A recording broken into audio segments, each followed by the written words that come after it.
Tahukah kamu bahwa komponen MCP atau microchip ada di mana-mana dalam embedded systems industry, sehingga dapat ditemukan di lebih dari 1 miliar perangkat di seluruh dunia? IC serbaguna ini, yang dikenal karena keandalan dan fungsinya yang luas, telah menjadi landasan dalam segala hal mulai dari elektronik otomotif hingga otomasi industri dan elektronik konsumen. Mari kita selidiki lebih dalam apa yang menjadikan komponen MCP begitu integral dengan teknologi modern, dan dengan pembahasan ini, kamu bisa memahami apa itu MCP beserta jenis-jenisnya dalam waktu singkat. Langsung saja kita mulai.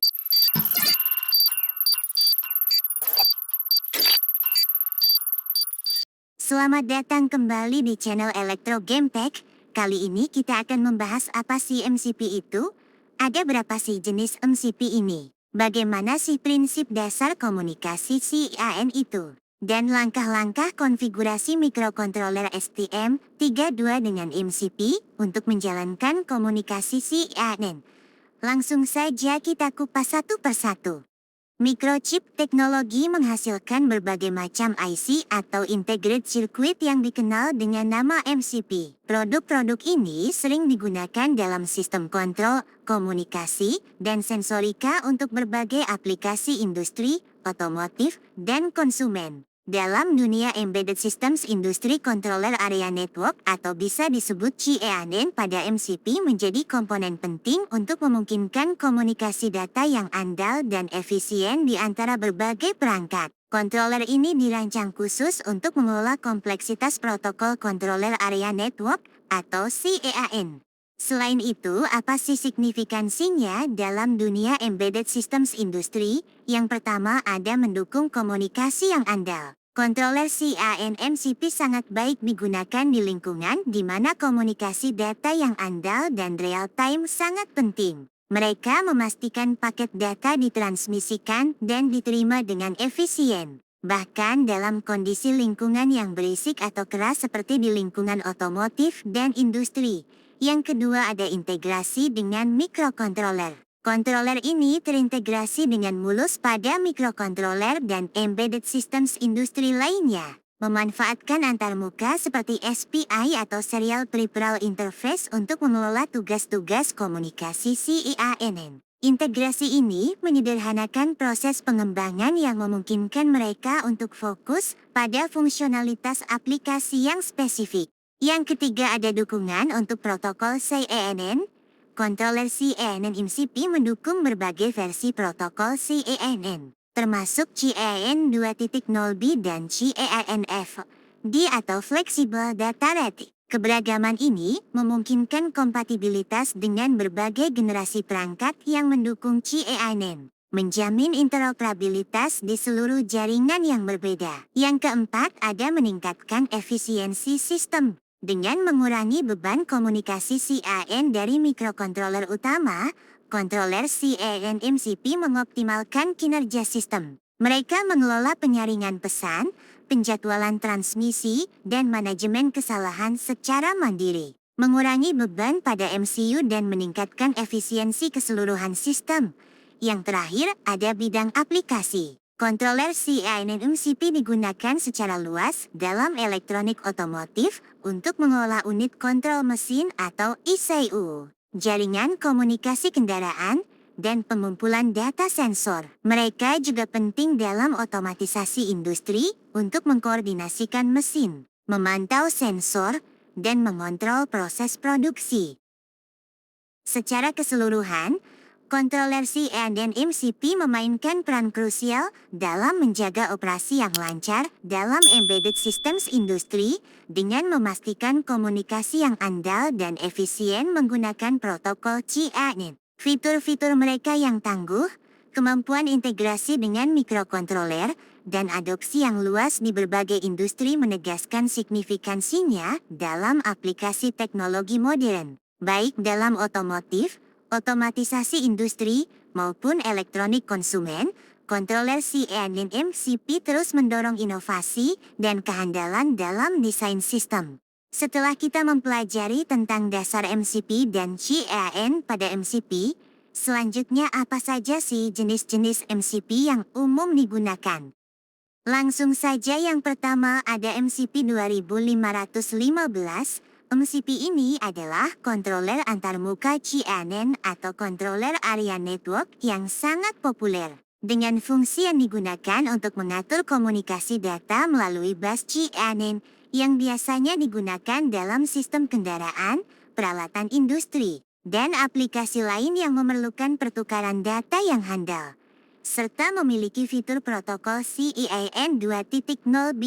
Memiliki mode operasi SPI untuk komunikasi dengan mikrokontroler dan dapat mengatur baud rate dan filter untuk penerimaan data. Yang kedua ada MCP 2551. MCP ini adalah transceiver CNN yang sering digunakan bersama dengan controller CNN seperti MCP 2515. Memiliki fungsi menghubungkan perangkat fisik ke bus CAN, memungkinkan pengiriman dan penerimaan data melalui bus tersebut dengan fitur yang mendukung standar CAN dan memiliki proteksi terhadap tegangan transien untuk memastikan keandalan komunikasi. Yang ketiga ada MCP 23017. MCP ini adalah expander I/O yang memungkinkan penambahan pin I/O digital melalui antarmuka I2C. Memiliki fungsi digunakan untuk menambah kapasitas I/O pada mikrokontroler yang memiliki jumlah pin I/O terbatas, serta fitur dapat mengontrol hingga 16 pin I/O digital secara independen, dengan kemampuan untuk mengatur mode input-output dan mengaktifkan resistor pull-up internal. Yang keempat ada MCP 9808. MCP ini adalah sensor suhu digital dengan tingkat resolusi yang tinggi dan akurasi yang baik, dengan fungsi yang digunakan untuk mengukur suhu dalam berbagai aplikasi. Dari pemantauan suhu perangkat elektronik hingga pengaturan suhu di lingkungan industri, memiliki fitur yang terhubung melalui antarmuka I2C. Dengan kemampuan untuk menghasilkan data suhu dengan presisi hingga 0,625 derajat Celcius.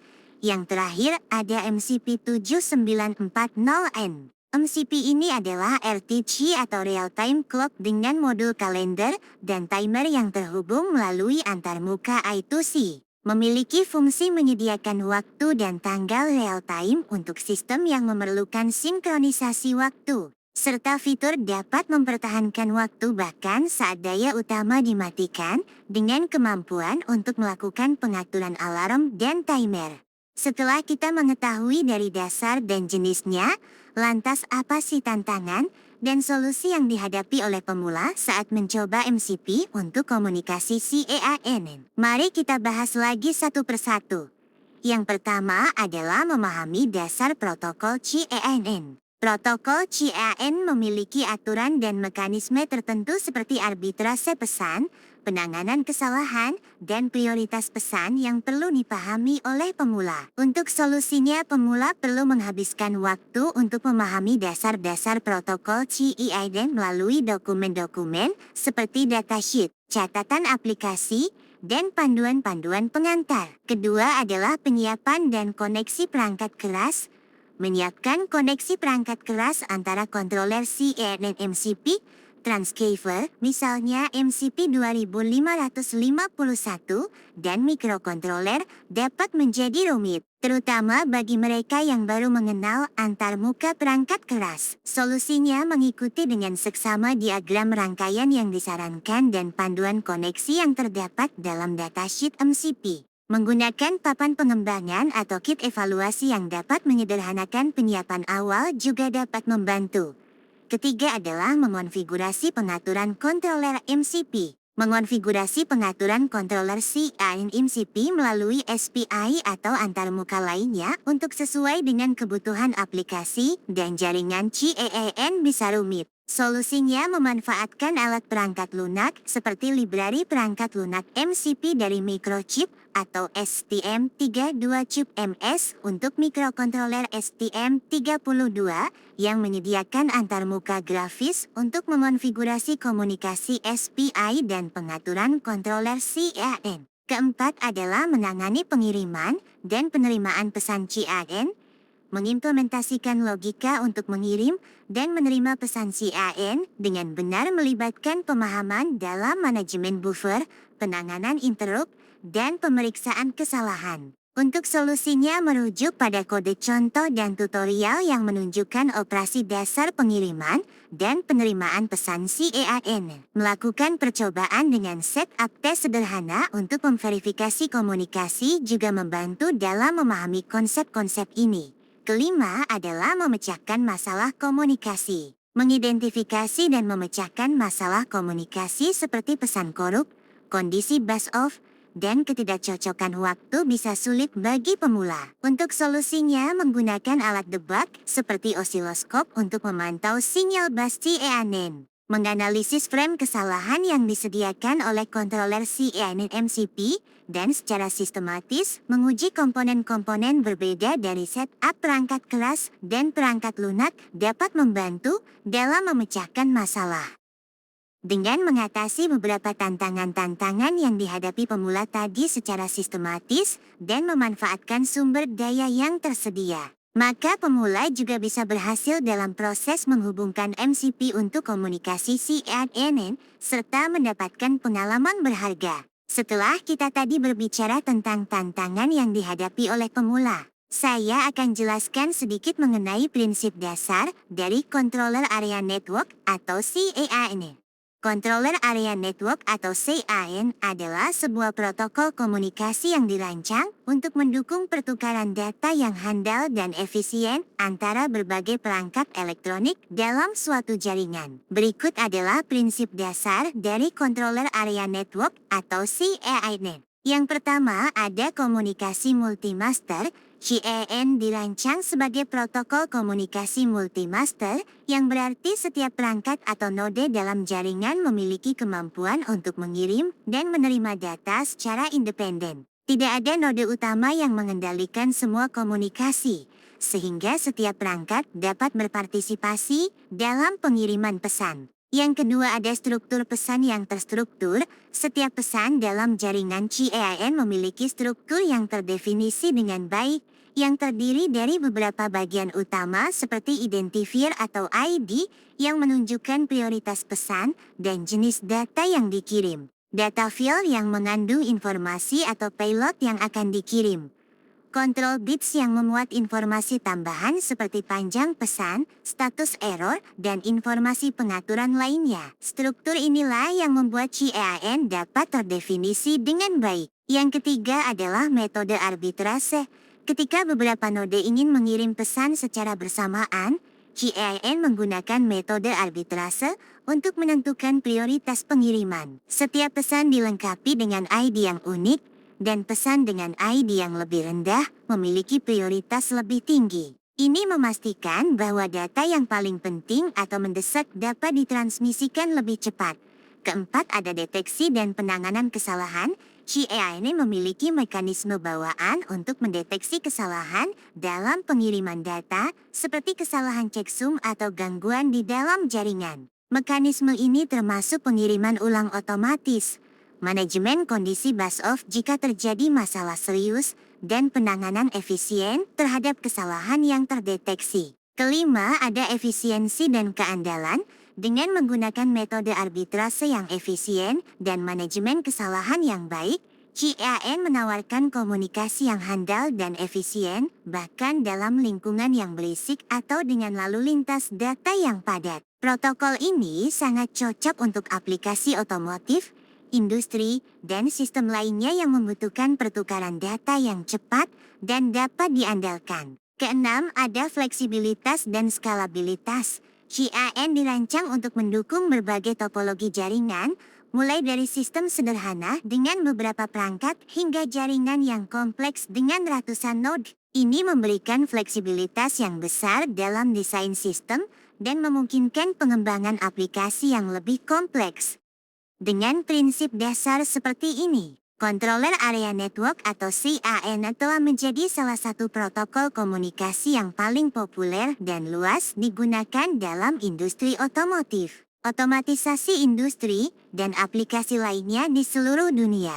Tadi kita sudah mempelajari dasar dari MCP, jenis-jenisnya, beberapa tantangan yang dihadapi pemula, dan prinsip dasar dari Controller Area Network atau CAN. Selanjutnya, kita akan bahas langkah-langkah konfigurasi mikrokontroler STM32 dengan MCP untuk menjalankan komunikasi CAN. Di sini saya akan menjelaskan dengan MCP 2515.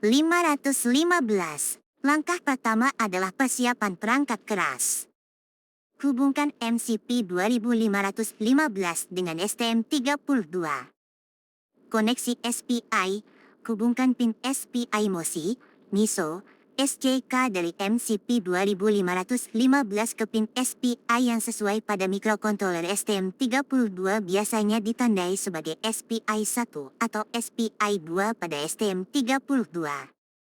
Pin CS. Sambungkan pin chip select atau CS dari MCP 2515 ke pin GPIO pada STM32. Gunakan salah satu pin GPIO yang tersedia, misalnya GPIO A pin X. Pin INT. Sambungkan pin interrupt atau INT dari MCP 2515 ke pin eksternal yang mendukung interrupt pada STM32, misalnya GPIO A pin X. Pin ini digunakan oleh MCP 2515 untuk memberi sinyal kepada STM32 tentang pesan yang diterima atau peristiwa lainnya.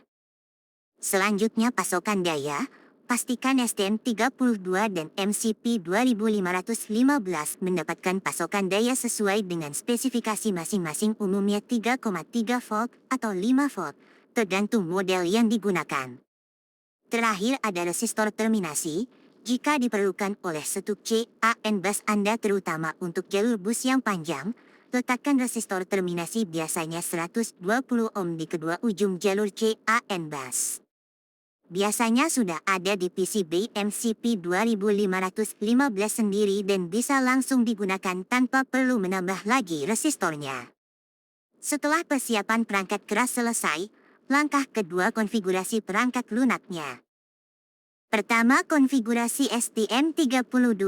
Konfigurasi perangkat keras SPI pada STM32 untuk berkomunikasi dengan MCP 2515. Ini meliputi pengaturan parameter seperti baud rate, format data frame 8 bit atau 16 bit, dan polaritas atau phase clock. Gunakan STM32CubeMS atau konfigurasi langsung dalam kode kalian. Kedua, konfigurasi GPIO.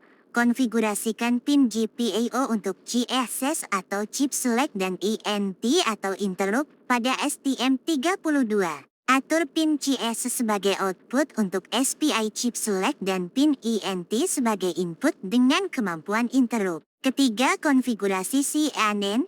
Inisialisasi peripheral CAN pada STM32.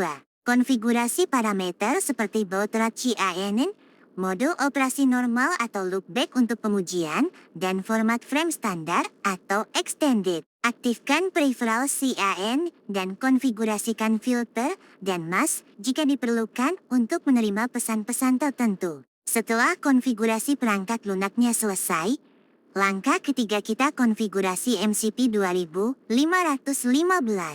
Pertama, inisialisasi MCP 2515. Inisialisasi MCP 2515 melalui komunikasi SPI dari STM32. Kirim perintah dan parameter untuk mengkonfigurasi MCP 2515. Konfigurasikan parameter timing CAN bit timing settings.